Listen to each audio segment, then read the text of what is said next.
to the Leadership Gambit podcast, where we share life lessons to guide you through your journey to survive and thrive in a volatile business world. And now, Chris Miller. Welcome, everyone. Appreciate you coming today.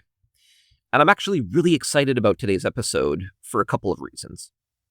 The fact that I'm sitting here recording this means that my experiment that I'm going to talk about today was successful, and I have now passed over 125 days as a non-smoker. Now, while obviously I'm clearly proud of this milestone, I'm actually more excited about the fact that it proves, at least to me, that following neuroscience works. Many experts claim that smoking is one of the hardest habits we can quit, and that doing so is very painful because of the addiction.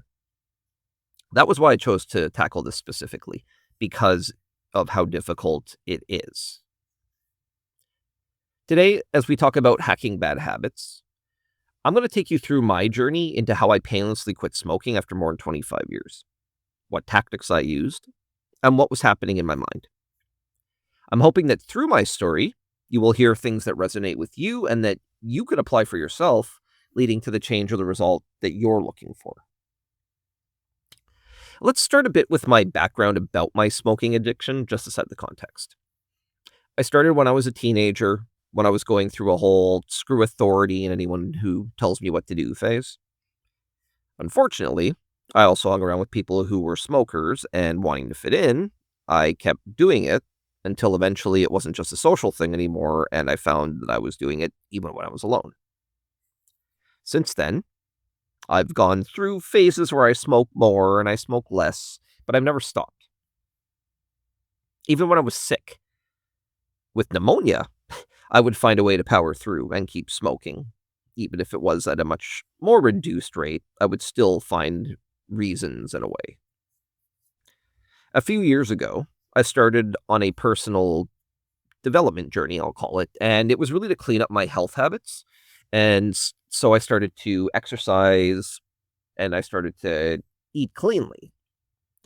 Now, while I was doing that, I kept smoking the whole time. And I'll be honest, I was thinking at the time that smoking was something that I enjoyed doing, and I was going to do it for life, even while I cleaned up everything else. And there was a logic to it. I told myself too that, I'll clean up everything else in my lifestyle, and that's going to offset and balance out just one bad habit that I have, right? That'll make it okay. At least that was my twisted logic. Well, that brings us to last year. As part of this never-ending quest of, cleaning things up and developing myself, I read a number of books on helping people change and habits and neuroscience. Now, my goal was to become a better coach, and in order to know whether I should recommend something to someone, I believe that I should test it on myself first. I told my wife I was going to experiment on myself following some of these neuroscience findings and the habit stuff I was reading about to see if I could substantially reduce my smoking to levels that I had not been at since I had basically started.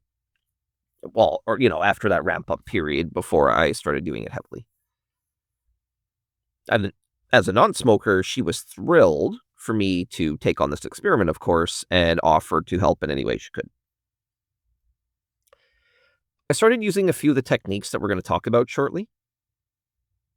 And over the course of 6 months last year, I brought my smoking down from a pack a day, which is about 20 to 25 a day, to 3. Once I saw the results of testing these techniques and that it was nowhere near as difficult as I thought it would be, I decided to try and take it to the next level at the start of this year. On the first Monday of the year, January 6th, I completely quit. I'm now over 125 days, and it was not painful at all, like I was told it would be. I didn't go through weeks of hell. That voice that I once planned my life around that always told me to smoke is gone. So if this was supposed to be one of the hardest things someone can quit, then the techniques I adopted should benefit many of you as well. Okay, so then that being said, let's jump into the 5 main techniques that I used, how they work, and how they help. Now, just a note before we jump into that, I'm going to go through these techniques, and I'm going to be doing it as part of an overall narrative that I'll be, a story that I'll be going through on my journey to quit. But I wanted to talk briefly about the sequencing of these things. So the first two things that we're going to talk about, deconstructing habits and deconstructing mindset, those started the whole process. So the other techniques that we'll talk about, which includes visualization to rewiring my brain, finding support and accountability, and then breaking the physical habit, those were dependent on those first two of deconstructing my habits and my mindset. In the story, it's going to be more of a linear way that it's laid out, but in reality, it's more of a cycle or a feedback loop, if you will. And it's in project management, what's called progressive elaboration, meaning that as you're deconstructing the behaviors of the mindset, you're actually going to start to do the visualizations, the accountability, and breaking the physical habit in parallel. But then as you execute those three, what you learn from them will go back into your deconstruction of your habits and your mentality or your mindset. Now, that being said, in reality, it's usually what's called progressive elaboration. That's from the project management world. And it means that you're going to be both deconstructing your behaviors and mindset while doing the other three, while doing your visualizations, having that accountability partner, and then taking the steps to break the actual habit. So it's all going to kind of happen in parallel in reality.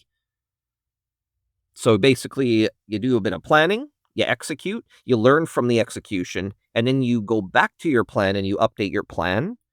And that's your loop. That's your feedback loop. So while I was in that feedback loop and learning to hack my habits, I was also reading more about neuroscience and habits, which then gave me further ideas to bring into the overall and incorporate into that loop and into my experiments. What we're going to talk about now are the key findings and the key things that led to me being able to quit. Now, the key point I'm trying to make in all saying this is that the narrative itself is going to be linear and the techniques are much more integrated and complex in how they're going to work. So let's start with what really kicked this off for me, which was reading. And I mentioned that I had read a few books on different things. I'm not going to sit here listing them all, but I will mention three that I drew inspiration from. The first is called Atomic Habits by James Clear. The second is Good Anxiety by Dr. Wendy Suzuki. And the third is Positive Intelligence by Shirzad Sharmain. Now, these books in combination help me better understand how my brain works, how to better control it, and how habits neurologically work. This knowledge led to the first test I undertook, which was deconstructing my smoking routine and habit. Now, this came out of two recommendations from that book, Atomic Habits, that I mentioned. The first was taking an inventory of every single time I went for a smoke. Now, I knew the common ones, right? That all smokers will know: first thing in the morning, after meals, right before bed. I mean, even non-smokers know those are the kind of challenging ones. But I went through one day and actually marked on a sheet every time I went for a cigarette. And when you see it drawn out like that in actual, written form, it hits you differently than just knowing in your mind that you're going out that many times. At least it did for me. The second recommendation was analyzing what is called the 3 layers of behavioral change, and I tailored them for what they meant to me. So this, again, is out of the Atomic Habits book, and it basically talks about how any change that you want to undertake is 3 layers to the change. The first layer is changing outcomes, and that's really what you get. So that could be, let's say, losing weight as an example. That's the changed outcome, is you've lost weight. The second layer is changing your process or habits or routines, and that's the what you do. So that would be, implementing a new routine at the gym in order to lose that weight. So that's changing your process or your habits, right? Taking that new routine on. The third layer is the deepest layer, and that's changing your lifestyle or what you believe. So in this case, it was me believing I was a non-smoker. This is one that had me really focusing on my self-image, and I believe that really did play a big part of my quitting. I personalized these layers for myself. My outcome change was to quit smoking. My process was to rewire my cue trigger behavior as part of my smoking habit. And then my lifestyle change was to be a non-smoker. And that became a really powerful lesson for me as I learned that that small change in mindset leads to massive changes in behavior. After personalizing the model, I used it to start really analyzing my cues and triggers for wanting to smoke, and I started to recognize certain patterns. When someone called me, for example, on the phone, it was a cue. When I was stressed, it was a cue. Before a car ride was a cue. Arriving home was a cue. Drinking was a cue. The list went on as I did further analysis, and this became important because it brought to light behaviors and cues I wasn't consciously aware of previously. Now, during this time, as I was working to deconstruct my habits, I was also continuing to learn about neuroscience, and this is where positive intelligence that I mentioned, one of the books earlier, came into the picture for me. So the core premise of this one is that we all have these different inner monologues or voices in our head, and they're either working for us or against us. We all have a voice that judges situations, other people, and ourselves, but there are 9 other saboteur voices, as the author calls them, that also work against us. The book details out how to take control of your brain, basically, and actively trigger it from working against us to working for us. Now, what I learned from this book and Good Anxiety was that when we are in that type of situation where our brain is judging us or judging other people, or, there's some sort of negative voice going on in our head, that's actually a result at a biological level that our sympathetic nervous system has been activated. And our sympathetic nervous system is our fight or flight regions. Fear, anxiety, those kind of things reside in that region or those regions. Now, our parasympathetic, which is our rest and digest regions, there are ways for you to actually activate that parasympathetic if you can recognize your sympathetic is active. And this is where things like the breathing exercises, like box breathing that Navy SEALs use, deactivate that fight or flight brain and bring you into that rest or digest parasympathetic. Now, we talked more about how to do that in our episode on better brain control and our episode on mental energy. So I would highly recommend going back and listening to those, though they were in season 1 and 2, if you wanted to brush up on those or haven't heard them. Learning this, though, was critical to me because I learned a couple of techniques on how to deactivate my anxiety by learning this. And knowing anxiety and stress was a key trigger for me and one of my key cues for smoking. Being able to control that anxiety gave me more control over being able to control my smoking as well. So with my habits, my cues, my triggers, and my behavioral inventory done, it was now time to move on to focusing on deconstructing my mindset. To start this process, I began to question my own assumptions and the lies I had been telling myself about smoking for years. And really, it all started with me asking myself why I held certain beliefs that I did. When that voice would start to say time for a smoke, I actually started asking myself in my head, why do I need to smoke? Why do I need to do it? What am I getting out of it? And of course, that voice would give me a million reasons. And, stress was always a fallback, of course. But I started to challenge myself and my beliefs. And one of the things I also started saying to myself was, but non-smokers don't need to poison themselves to deal with stress. I'm smart. Why do I? When I was close to running out of smokes, and this is an anxiety that all smokers know all too well, that anxiety that you get when you start kicking in, all smokers know that feeling when you get down to the end of your pack and you don't have another pack to start right away, that you get that feeling of anxiety not having anymore. And what I started to do during that phase, or when that started to get closer, was I would start telling myself non-smokers don't have this anxiety. It doesn't exist in them. This is purely self-induced. Now, all these thoughts weren't enough to make me suddenly just quit and be a non-smoker, but they were forcing me to confront truths that I'd been avoiding telling myself for years. I actually asked my wife during that time too to start referring to cigarettes as poison to reinforce that perspective into my brain through repetition as well. And this is where, a little bit of accountability comes into. When I would hit a cue before mindlessly going to smoke, I would tell myself a non-smoker doesn't think this way. A non-smoker doesn't need to do this.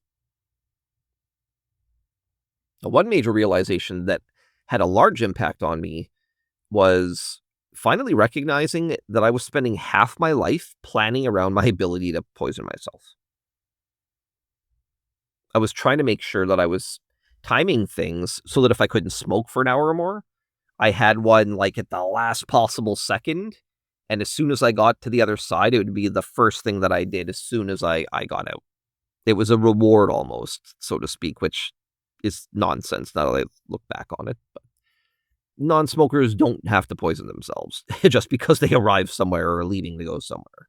So I kept repeating this stuff to myself. Well, throughout this time, I also kept thinking back to the third layer of behavioral change. And instead of focusing on quitting smoking, I started focusing on being a non-smoker. I didn't realize at the time how transformational that subtle change would be, but I think it was actually a turning point. When I had tried to quit previous times, which were all unsuccessful and barely worth mentioning, but when I always focused on the quitting smoking part, but what it made me realize is that by focusing on the quitting smoking aspect of it, you're focusing on this like really challenging thing that you're putting yourself through, that you're giving something up or struggling to give something up.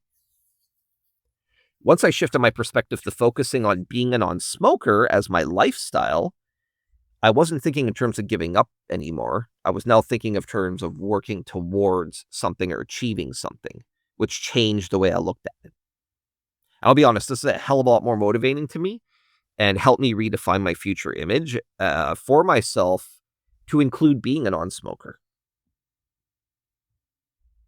There's another important aspect to deconstructing my mindset as well that I started practicing at this time. And this was actually from a book called Neuroscience for Organizational Change by Hilary Scarlett. And this is where I learned about neuroplasticity. Our brain's neural networks are constantly changing throughout our lives as a response to our environment. And this is something that scientists only learned about, 10, a little bit more than 10 years ago, or were able to confirm.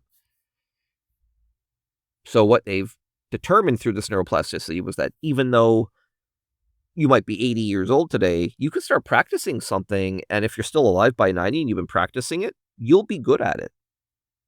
Or at least much better.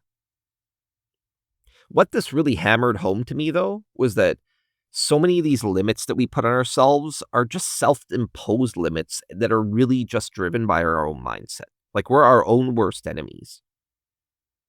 Now, one of the other cool things or key aspects of this neuroplasticity concept was that even just thinking about an alternative way of doing something will immediately start to develop a new link in your neural network. Now, your neurotransmitters will default to the strongest pathway in the network for the time being, but if you continue to think about that alternative way or alternative path more, it will actually continue to strengthen that new connection. And then if you move to thinking about and practicing that new way, it will actually overwrite your neural pathway and it will overstrengthen that new one to become the default behavior that you just do as an auto response. And once you're at that new path becomes your standard operating behavior, the old pathway actually starts to wither from non-use. So how did I personalize this information for my use? I started to visualize myself in common daily situations, but I pictured myself not smoking in them. For example, I like to get up in the morning, read a chapter of my book with a cup of coffee, and if it's, in the summer, sit outside where it's nice in the sun. So I would picture myself doing that, only in my picture, in my mind, there wouldn't be an ashtray and I wouldn't smoke. I wouldn't be smoking. I would picture myself talking on the phone, not smoking. I'd picture myself finishing dinner and then immediately going to clean up instead of smoking. You get the point. I started to look at the list of cues and triggers that I had taken from my inventory when I did my deconstructing my habits from the beginning, and I started to go through and think about those situations, only not smoking in them. Which effectively, as I just mentioned, started to rewire my brain. And I figured that the more of the situations I visualize not smoking, the quicker I would start to reduce the voice telling me to do it across all those types of situations. Now that I was deconstructing my behaviors, mindset, and visualizing my new behaviors that was rewiring my brain, now it was time to ask for some support. And that's what I did. I went to my wife and asked for some further support. Now, previous to me going and asking, I had actually told her that these experiments that I was going to do on myself as an attempt to quit smoking, I didn't want to talk about it. And I didn't want to talk about it unless I brought it up. I didn't want it to be kind of a thing. I just wanted to do it, right? Kind of sort things out for myself without any inside influences. And then I could start bringing in people and more accountability. Now that I was working on deconstructing my behaviors, mindset, and visualizing my new behaviors, I decided it was time to actually break, or at least try to break, the physical habit. Now, anyone that's quit smoking, smokes themselves, or knows former or current smokers, knows what I mentioned earlier, that there's 3 specific types of cigarettes that are the most difficult to give up. First thing in the morning, after eating, and before bed. And I've been hearing forever those 3 would be the hardest to stop from friends who I know had given it up as well. So I decided that breaking those 3 habits first would be the best ones to start with, rationalizing that if I could break the 3 hardest, the rest would collapse with it. It was around that time I was watching a podcast I really like called Diary of a CEO, and he had on a habit expert who spoke about this technique that I decided to incorporate into my overall kind of feedback process, my feedback loop I mentioned, and that was called the 10-minute method. The idea here is that anytime I had the urge to smoke, I had to tell myself just 10 more minutes, and I had to wait 10 minutes, then I could go smoke. So while I was visualizing getting up in the morning and not smoking, I also started to wake up and force myself to wait at least 10 minutes at the start before I could go smoke. Now, I tried practicing or doing this at random times throughout the day as well, but really started focusing on first thing in the morning, right after a meal, and before bed. 10 more minutes evolved into another 10 more minutes and another. This actually started to shatter the illusion for me that my smoking was in control of me, and it made more clear to me that I was in control of my smoking. As dumb as that sounds, I should have known that, but it's not how you feel or how you think in that state.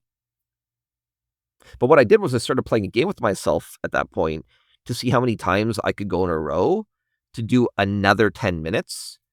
And I went from smoking roughly every 30 minutes or so to getting to a point where it was every 2 to 3 hours between them. It only took a few weeks for the morning smoking habit to break, and the voice that once said smoke time immediately upon waking up suddenly wasn't there anymore. At least not until I had my lemon water and did breathing exercises. I was actually surprised how quickly some of the habits that I'd built over 2 decades were deprogrammed with little discomfort. Incidentally, around this time, as I started to scale back smoking, in only a few weeks, I was able to delay smoking after dinner by an hour or more.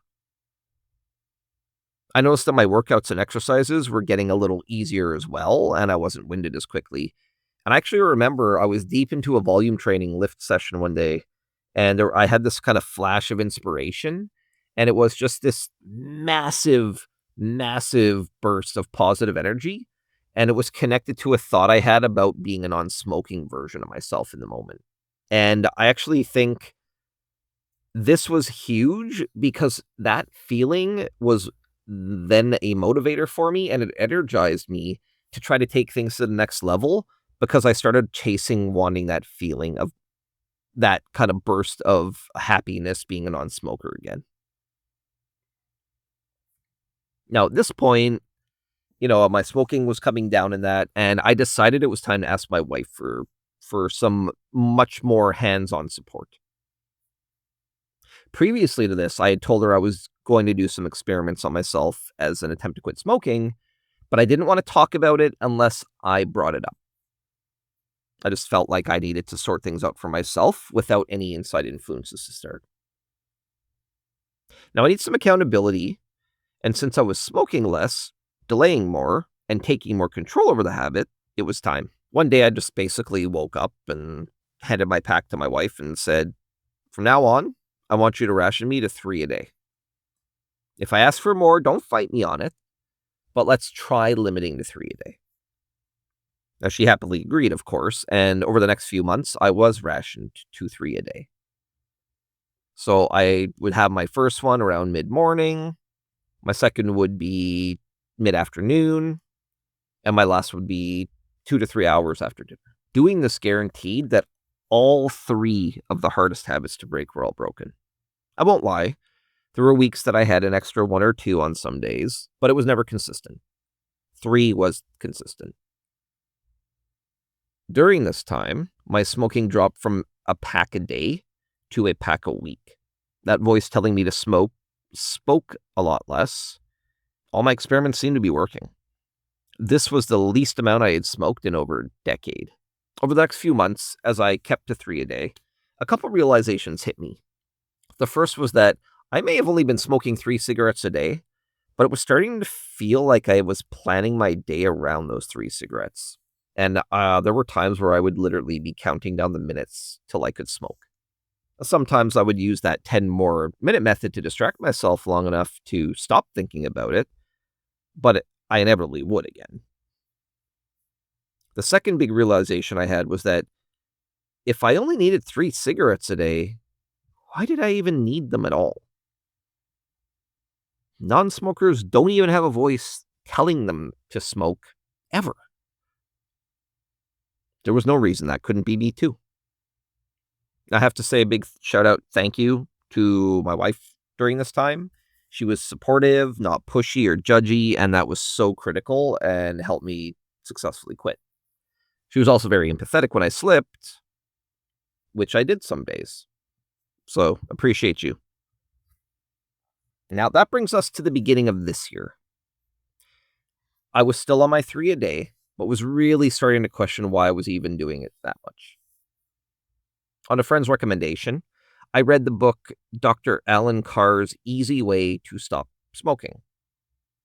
Now, I had heard of this book years before on recommendations, but every time I tried reading it, I got about 10 pages in and then I stopped for whatever reason and never went back.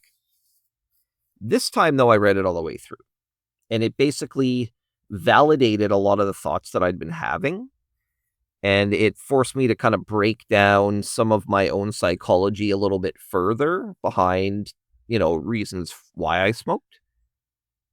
And basically, it helped me fully come to terms with the fact that all of this was just something that was playing out in my own head, and I was in complete control over all of it. And most importantly, it made me realize that the minute I stopped smoking, I was a non-smoker until I smoked again.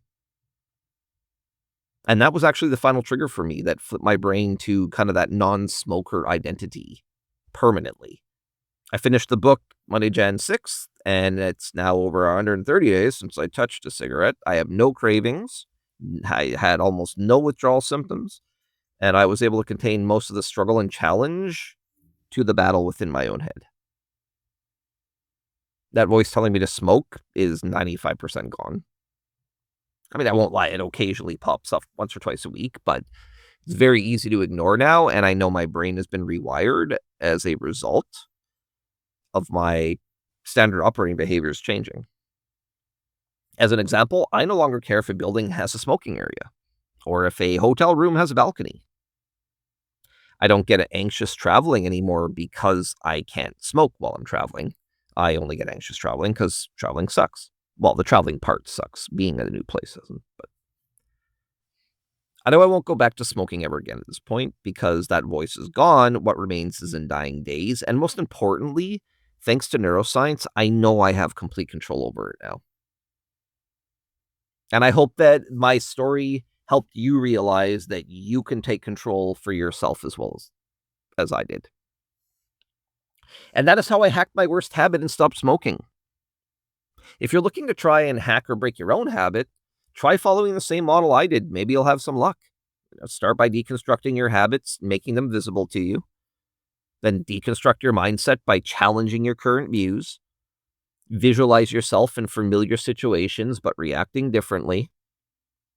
Break your habits by using the 10 more minute method to delay them. And find an accountability partner to help with support and tough love where needed. Just a quick note here before we wrap as well. We have episodes on emotional intelligence, how to build habits, how to build confidence, and other topics that will help with your mindset, self-empathy, and other valuable skills that would help here as well. And I highly encourage listening to all of them, obviously, because it's our podcast, but also because it will help you with the cumulative effect of learning all of these things and putting them into practice simultaneously.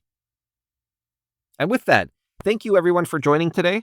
I really hope today's episode inspires others to tackle trying to break their own bad habits. And even if just one other person is able to quit smoking as a result or stop doing something self-destructive as a result of listening to this, I am extremely happy. Now, just a side note to everyone, Season 5 is coming out soon, and we have some surprises to share coming up, so don't miss out on that. And as always, don't forget to hit the like, subscribe, give us a rating if you have not, share us with people in your network. That is the most important thing you can do, is turning people on to us. If you think our content is valuable, please get out there and share it. And with that, thank you very much. Talk again soon. This has been the Leadership Gambit podcast with your host, Dane Smith, and leadership and management expert, Chris Miller. If you like our content, don't forget to like, subscribe, leave a comment or review, make a donation, and most importantly, share us with others in your network. Visit us at www.theleadershipmovement.net for more content and helpful business resources.